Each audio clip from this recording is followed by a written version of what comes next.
Hi, welcome everybody. I'm going to abbreviate the introduction so that we can get to the really good stuff. Representative John Faso is a first-time Republican member of Congress representing New York's 19th Congressional District covering New York's capital region, Hudson Valley, the Catskills, and Central New York. He's become a leading voice for conservation in his short time in Congress. He's supporting conservation funding in the Farm Bill that Congress is currently debating, and he's worked diligently to protect funding for the Land and Water Conservation Fund and ensure that that important program is renewed this year. Audubon was pleased to work with Representative Faso to ensure $5 million in funding for the Delaware River watershed recently.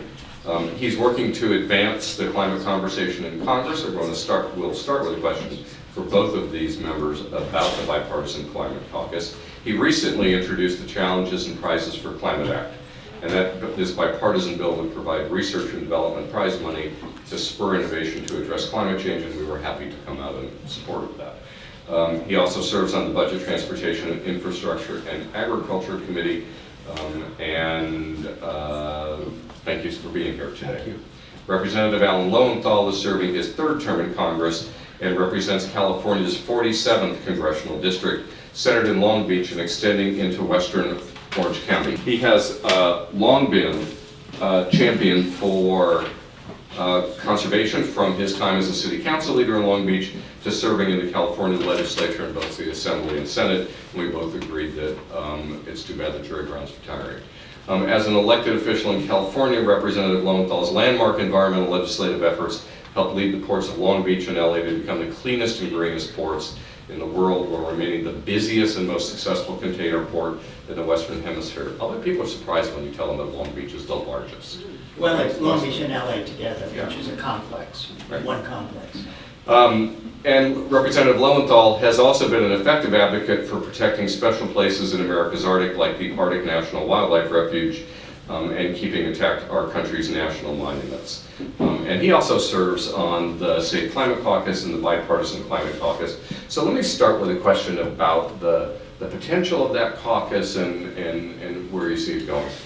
It has grown from 16 members to 74 in just a year.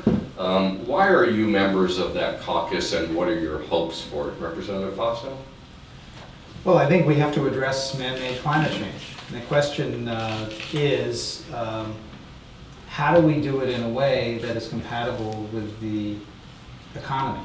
I represent, and everyone comes here with a background based upon where they're from.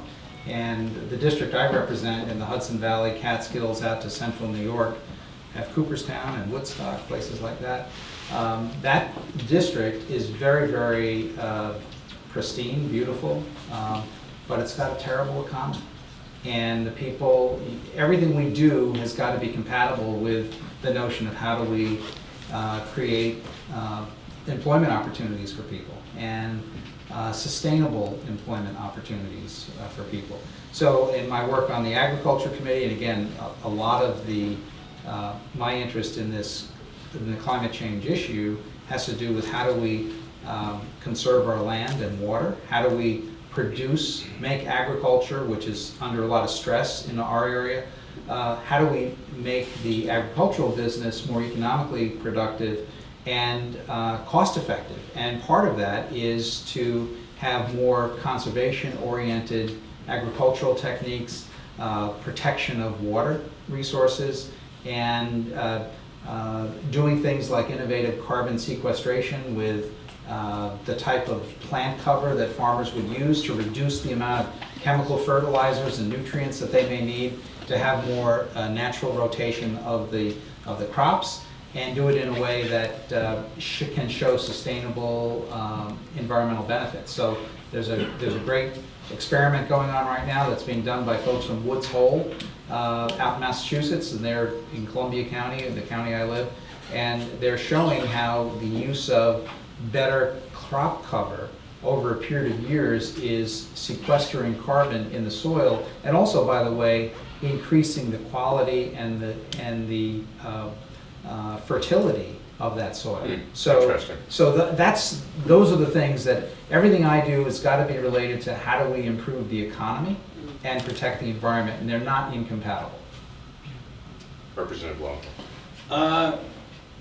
about the Safe Climate, about the Solutions Caucus, the bipartisan. I'm in my third term, and after my first term, Henry Waxman came to me and he said, Alan, I want you to take over the Solutions Caucus, not the Solutions, the Safe Climate Caucus, which was about, at that time, 45 Democrats, and it was really our climate change caucus. And then I spent the next 2 years, in my second, after that, during my second term, going around to meeting with Republicans, saying, join our caucus. This is really a way to, we can work together. And they said, we can't join your caucus. Even though I believe in it, there are just too many of you and very few of us. It would be overwhelming for us to do that. So one of the things about the Solutions Caucus that made it is that it brought us together in a safe place, and there was an equal number of Democrats and Republicans. Now, you may not think that that's very important out there, but it is critically important for us to have a safe home, a place where one side doesn't feel dominated by the other side, and where we have a chance to share. We all have a common interest. We all understand, members of the Solutions Caucus, the impacts of climate change differently. Obviously in my district, I'm most concerned about some of the impacts of sea level rise. On the coastal, I have tremendous amount of infrastructure that's been built in our communities. Our economy is doing well, but we are just around the corner. We're going to have tremendous costs and tremendous consequences. Is there an opportunity for that caucus to model the search for common ground? But we're already, I think, beginning, maybe I'll jump to do that, because we're really beginning, and we're on, for example, John and I, we're on, and let me read you the bills, and really, that we're on together, I looked up. And so we're both on the Prepare Act, we're both co-sponsors. That's important because that focuses communities to become more resilient. Now, it doesn't talk about climate change, but we're really talking about climate change. We're saying, how do we build in resiliency and support in those communities before there are disasters? We know some of the impacts. It really came out of the Solutions Caucus, that bill. The National Park Service Legacy Act, our Climate Solutions Commission by John Delaney, bipartisan, we're both on.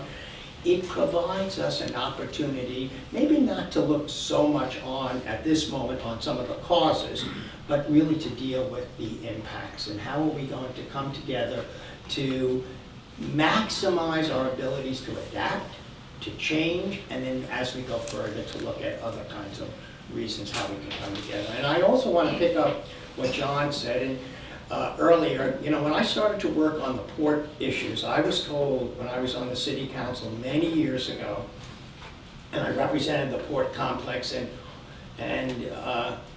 I was walking, I was a college professor walking, telling people why I was running for city council. I said, that's all really very nice, Alan, but what's this black soot in my window? Why?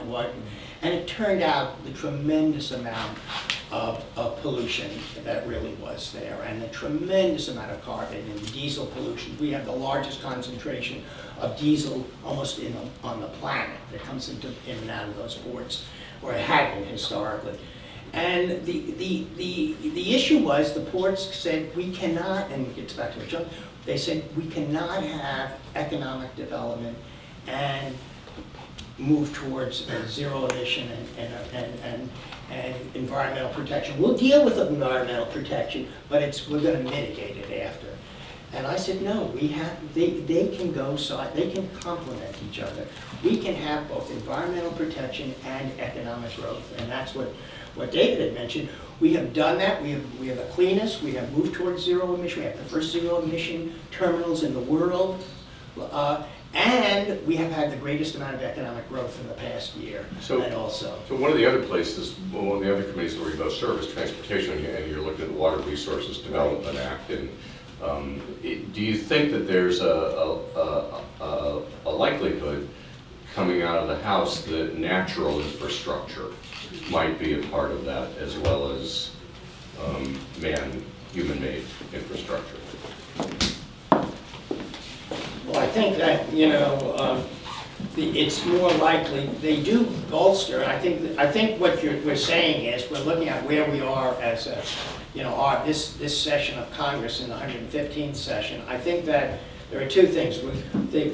We're not going to do a major infrastructure package unless I'm greatly surprised. We're going to do the WERDA bill, and we're going to do during the summer, we're going to do a spending So bill. inside of WERDA, do you think there's a But possibility? within for that? WERDA, I think there's a real opportunity to get back to, look at the, in terms of flood and storm control projects, upgrading stormwater systems. I think there's a real opportunity to really engage in that. Recently, just last week or the week before, the New York State Comptroller issued a report, and that said that the largest detrimental impact on the Hudson River are the combined stormwater sewage overflows into the Hudson River from our outmoded sewage treatment plants. So in the Northeast, we have many, if you look at the cities of Albany and Troy and Poughkeepsie and Beacon, Newburgh, Kingston, those places have very old infrastructure.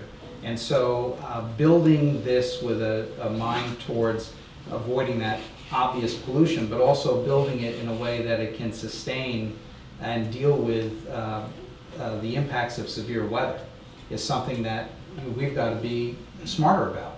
Our subcommittee on public buildings and on transportation had a hearing last year in which we had some former FEMA administrators, including the fellow that was so well regarded who was Obama's FEMA administrator. Yeah. I cannot remember his name right now. And but talking about how we need to have public buildings be built more resiliently, encourage the purchase of flood insurance by public sector entities, because I've had we talked about coastal areas. The Catskills were devastated by Irene and Lee. In fact, we had calamitous, Peter Welsh can tell you, calamitous impacts in central Vermont from those storms. So we should try to be looking at building more resiliency into our public structures. And last year in the NDAA, the Defense Authorization Act, there were, I think, 45 or 50 Republicans that voted against an amendment that it was told the Defense Department not to consider climate change in this process. And most of those were people who were on the climate change caucus. So what I think I'm hearing you say is that the bipartisan caucus is going to start with some bite-sized steps. We have to hit singles. And Right. sometimes get on base with a bunt. Uh-huh. And sometimes advance the runner by hitting to the opposite field. I mean, swinging for the fences in this environment with the fiscal constraints we have is probably not realistic. But resiliency, storm But- resiliency. Exactly, That's what we're and doing. that's what we're talking about. That's what we're talking And when you talk about that, and you connect with the folks in your district that you talked about before, do they see that as a climate event? Do they? I'm not sure if they do or not. Certainly the people who are activists in this area do. But when we got the money for the Delaware River Basin, it was only $5 million, but it's a start. And what are we going to do with that money? We're going to create more buffering for streams, to fix the streams so that they are, during extreme weather events, are not going to be rushing, but they're going to have a buffering system, naturally created a buffering system that will absorb the floodwaters and make it so that we're not damaging. We have small communities that incurred extraordinary damage from these storms. So it's all an effort to try to minimize some of the adverse effects of extreme weather, for instance. Whether people say, oh, this is a climate change issue or not, I don't think really matters. We want to really focus them on how we're going to protect these communities. Yeah, point well taken. So it's a tradition here at the Quaker Center that you get to ask one another a question. And I'm sure hoping that your staff's prepared you for that. And if they didn't, then I'm happy to keep asking you questions or to open it up. Would one of you like to do that? Sure. Okay. I noticed in looking over your legislative package, John, that you have a number of initiatives surrounding Lyme disease. Yes.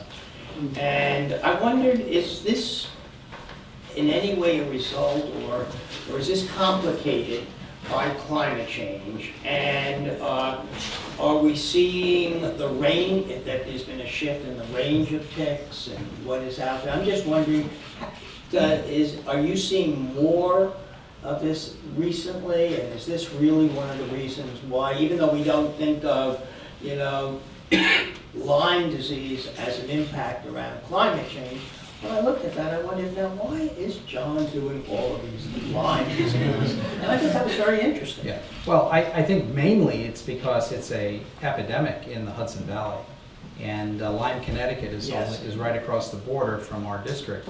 But I think that there are impacts that are associated not only with agricultural pests and certain invasive species that are more conducive because of a changing climate to prosper in some areas, but also the longer seasons that we're having Yes. are meaning that some of these deer ticks are surviving longer, etc. So, and Lyme disease is spreading into many other counties around the country. You're seeing it in Michigan and Colorado, obviously, and other places. So I think overwhelmingly this is one of those things where I think people look at it from the standpoint of climate change. It's down the list. They're looking at how do we resolve the difference in medical treatment and the protocols, because there's a real conflict among some medical practitioners as to how to treat Lyme and long-term Lyme in particular.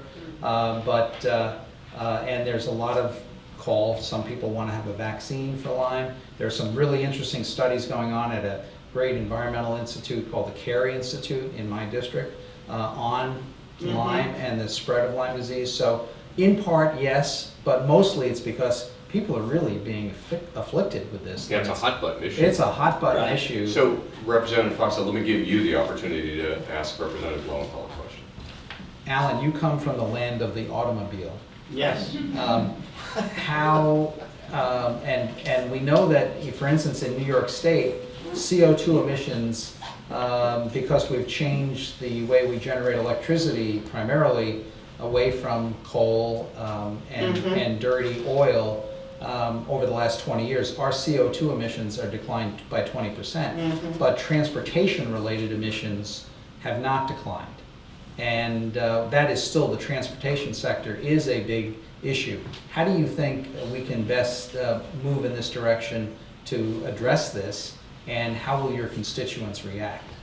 Well, you know, I point out that I'm not frightened of change and the future, and I think it's going to be better than where we are. And I think that what we're seeing in California has been, first of all, that as a state, we are the primary state, although there are other states that do it, I'm not just saying it's California, that really has supported alternative energy vehicles. We have the largest, you know, in terms of all electric. We have the largest percentage of fuel cells.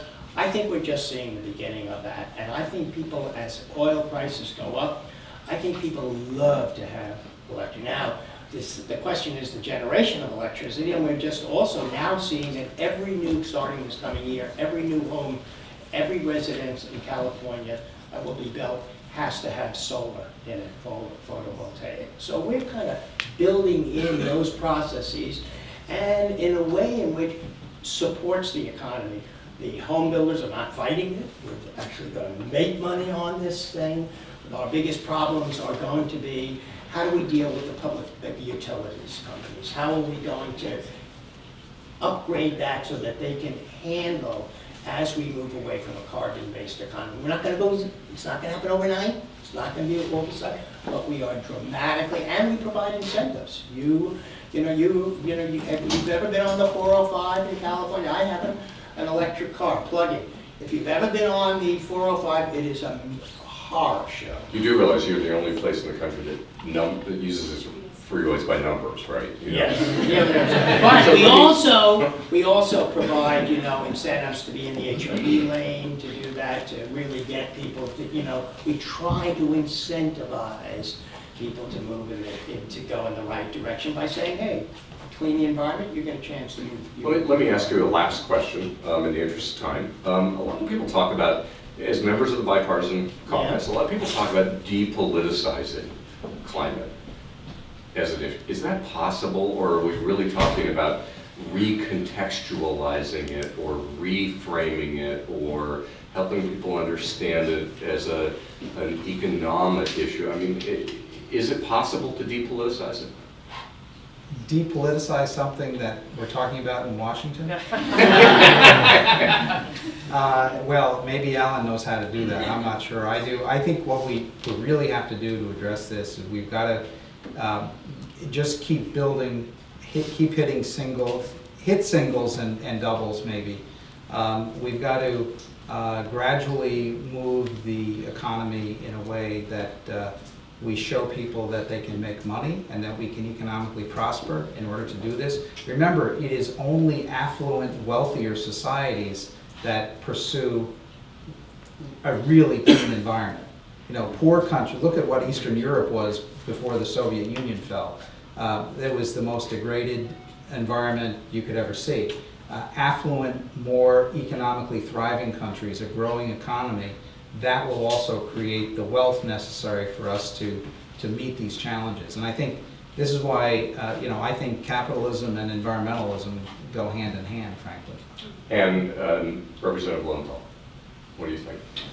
Well, I think that we're going to reframe the issue. And I think that we don't always have to talk about it in terms of climate change and making it a political issue. We can deal with economic and the costs. For example, one of the impacts of climate change has been, besides I mentioned sea level rise, but in California has been droughts. We are going through, the drought is now the normal situation. It is not the abnormal situation. And you take a county, everybody thinks of LA and San Francisco as the more progressive places, and Orange County, which is primarily Republican area, has been the most conservative, Orange County, many years ago, began to change its water policies and now conserves and now saves every drop of wastewater and stormwater. Nothing, because the old way, the model in California years ago, like it was in many parts of the world, was the solution to pollution was dilution. So you just send it out into the ocean, and that's if you have one. Now, Orange County has led the way, and they did it for economics, they did it because of drought, they didn't do it because of climate change, but they save every drop, everything is done, it's either percolated and goes into the ground, or it's used. And that really has more of an impact upon climate change and some of the impacts, and it wasn't done for climate change, but it's a tremendous economic boom. So what I'm hearing from both of you actually is common ground, and that's probably a good note on which to end. Thank you on behalf of the Quaker Welcome Center and the Friends Committee. Thank you for your efforts to find common ground in the Bipartisan Climate Caucus. Well, thank you. Appreciate you being here. Thank you very much.